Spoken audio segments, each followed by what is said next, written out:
it's running? Yes, indeed it is. Okay, yes, at least I believe so.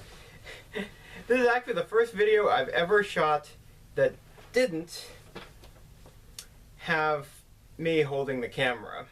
Ah, yes. Hi, this is Ben, and I'm his girlfriend, Yvonne, and we are gonna talk about Doctor Who Season 5, Episode 6, The Vampires of Venice. And Ben says that he has more to say than I do at this point, so I'm gonna let him start.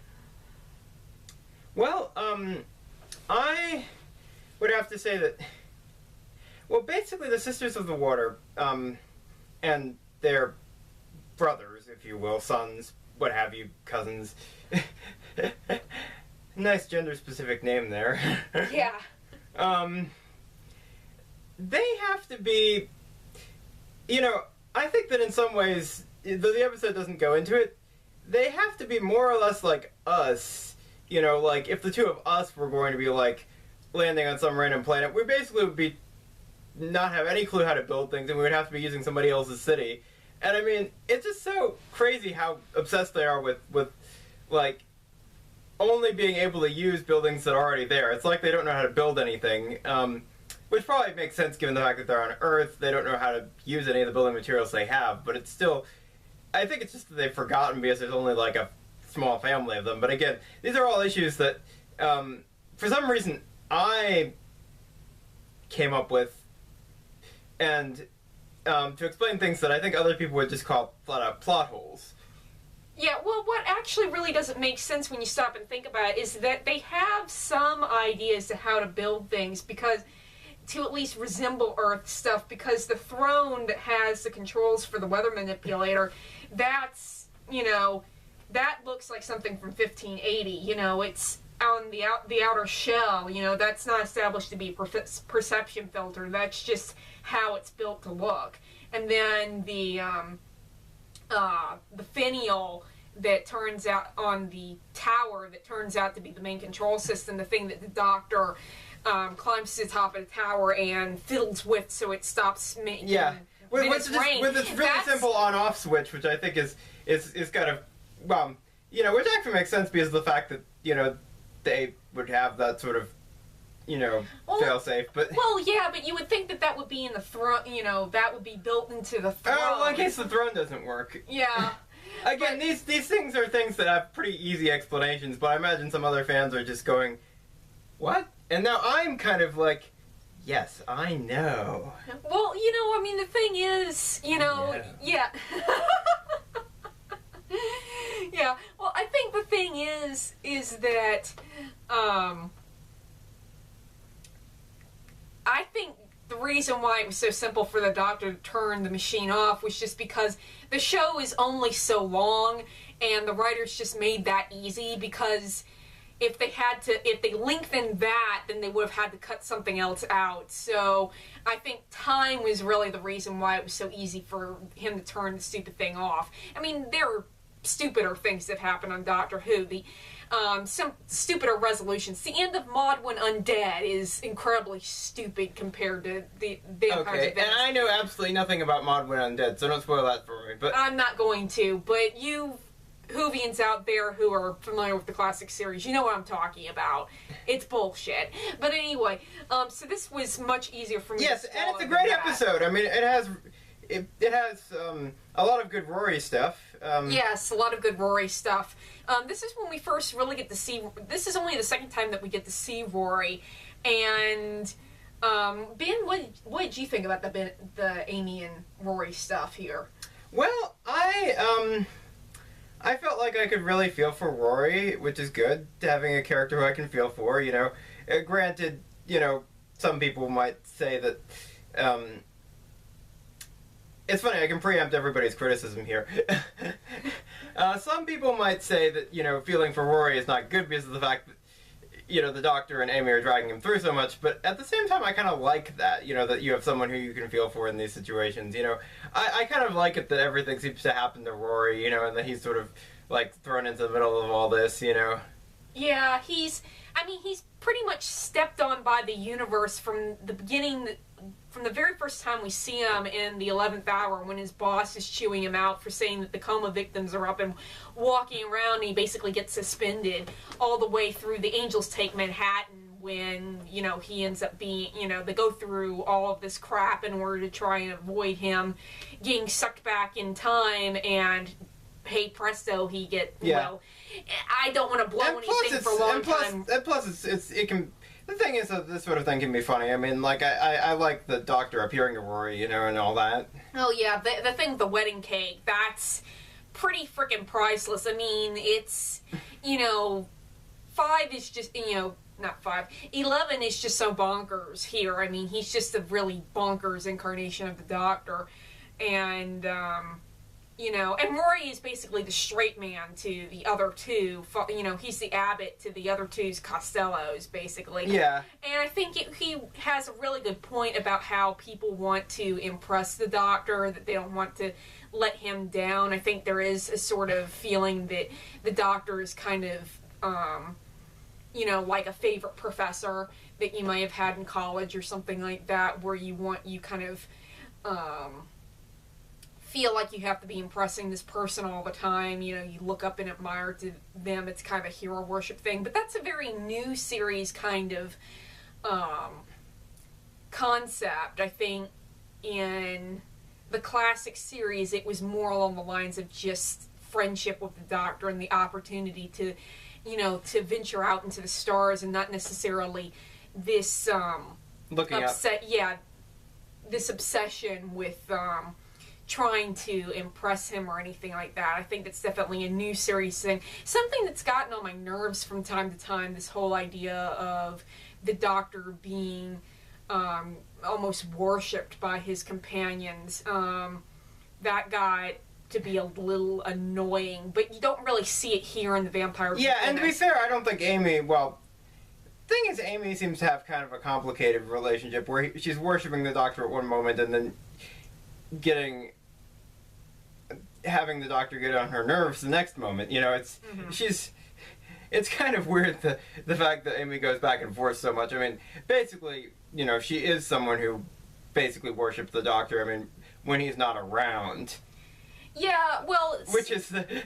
well, she worshipped him when she was a child, and she ran, you know, and just kind of built her whole imagination around the Raggedy Doctor, and, you know, and of course, he was real, and everybody else dismissed her and stuff like that. Well, I think years and years and years of being, of waiting and basically being disappointed by the Doctor, as Karen Gillian once said in one of the behind-the-scenes bits for the show, that Amy doesn't quite trust the Doctor. I think it's kind of nice to have a companion who is kind of reverent to him, you know, like in the Time of Angels, when he's grumpy about River being his future wife and stuff like that, and she's like, oh, is somebody Mr. Grumpy Face today, you know, and, you know, she doesn't, you know, she talks back to him, you know, which is nice. I mean, I'd forgotten, it's been a while since I've watched season 5, and I've forgotten how good Amy is in this season. Yeah. She's very, you know, she's very smart, and you don't really see, you know, and she's very brave, you know, she takes a lot of initiative in this story, volunteering for the school and whatnot. You know, she, is pretty impressive, you know, and she's very, and having the sense of, you know, the intelligence to use her compact, I guess it is, to reflect the sunlight onto Francesco to save Rory. I think that was very smart, just like we'd seen her be really smart previously. You know, and you know, it worked too well, I think. It was almost too convenient how Francesco just goes, you know. You know, in that case, everybody else should have gone splody when they were exposed to the doctor's portable sunlight, because that you would think would be stronger than Speaking just of light, I'm thinking actually that there's no particular reason to have the lamp shining on the camera like we have. This is an experimental doodly to figure out how we're gonna. Well, now we'll be able to see it both ways. Yeah, and now there's not shit in my eyes, light in my eyes blinding me. So. Yeah, and it's probably better for the camera that way too. Although what I've heard about the camera is not to point it at the sun, not at light bulbs. But yeah, well, it was facing away from the light bulb anyway. Huge discretion here at this point, people. But yeah, I don't think Amy is as intelligent as. Say Liz or Zoe or Ramona or anything like that, and I'll get into more of that when we get around to discussing The Girl Who Waited, which he hasn't seen yet, so I'm going to keep my mouth shut about that. Wait, is that season 6? Yes, it's season 6. Season 6. Ah! But I'll explain more of that later. Okay, well, yeah, that's... But she is very intelligent, and she's a really good companion, and I think Rory is very refreshing with his down-to-earthness here, especially contrasted with the craziness of the Doctor. What do you think of the, the Doctor in this episode, Ben?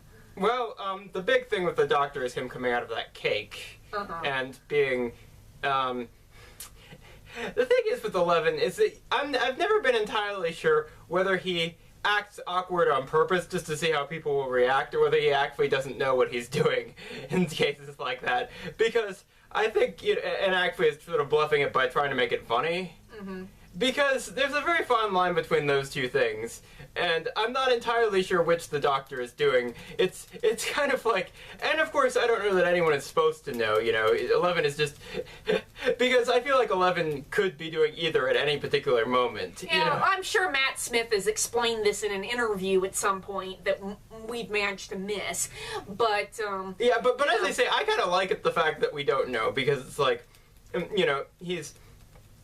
of course, I feel like sometimes he claims to not know things that he does know, I think he probably did know that would sound, wrong whether he said it, the words that he said when he came out of the cake. I think he probably did know that they would sound wrong because, of course, later on in the same season, which I have seen the whole season, so, later on in the season, he says, "Oh, soccer, is that the game that's played with sticks?" And then plays soccer excellently, it's like... So I get the feeling that sometimes he says he doesn't know things that he actually does know. Yeah, and they say in the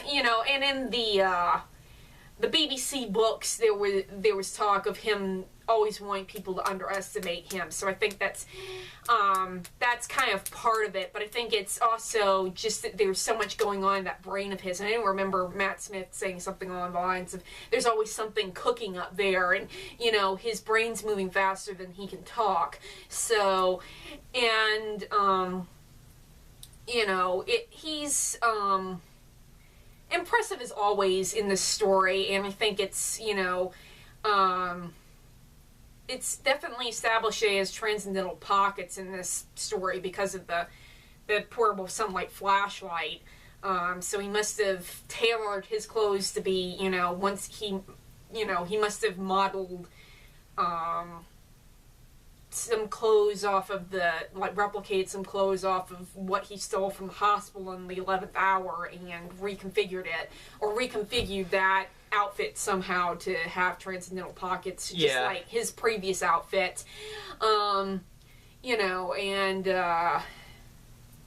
Especially like his outfits when he was 2,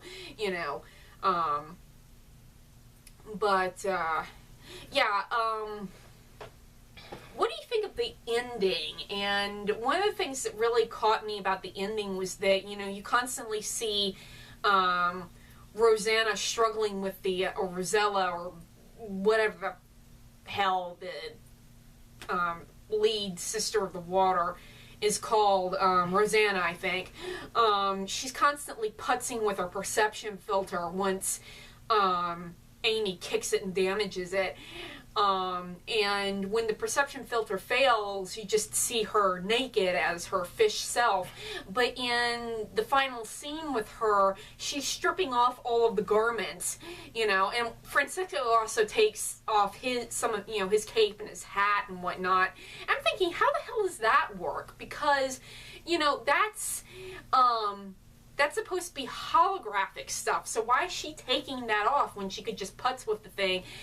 Why does she need to take it off at all? If anything, keeping all of that heavy stuff on would help her sink. But if it's all just light, like a hologram or something like that... Well, she's trying to be convincing humans so that they will know... She's trying to be convincing humans so that they will think to eat her rather than... She's trying to be convincing humans so that they will think to eat her rather than... think that she's someone who is... Because they probably know about perception filters themselves. I mean, maybe. Yeah, they would have to if they're from the same, They would almost certainly have to. So I think that maybe it's because of the fact that she's trying to mimic what a actual human would be supposed to act like, maybe. Although that's... and odds are the thing is that I can come up with these explanations pretty easily, I've found, with this episode, even though, I imagine the people who wrote the episode might not have even thought through them. But, I'm, it's funny, the first time I saw this episode, I kind of was like, there were a lot of things that didn't make sense to me, and now it's like, you know what, I can come up with an explanation for that. I'm happy. It's kind of the thing about a show like this. Sometimes you just can, because of the fact that when things aren't explained, it's pretty easy to pretend that there's some reason for it, But it's like, it's, the,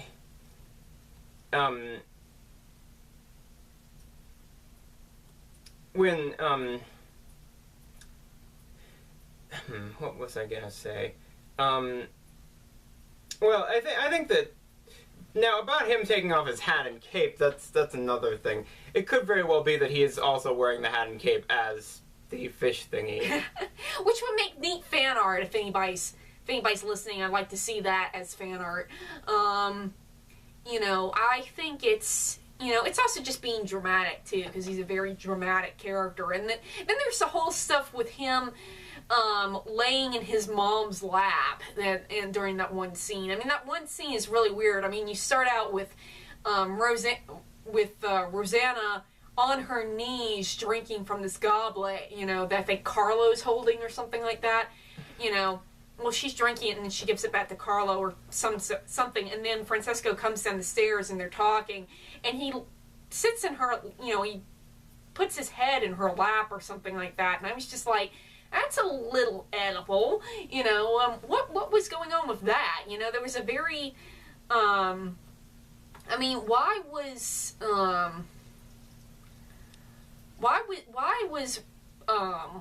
Francisco, for lack of a better term, so foppish, he was really very, very foppish, and I don't know exactly what was going on with that, and I don't understand why he had such a feminine guy villain. And then you also have the thing with the two black characters dying in this episode, and I'm not going to go off and say, oh, Doctor Who is racist and homophobic and all of this doodah stuff, because it obviously isn't, Yeah, and granted, if we this do... episode,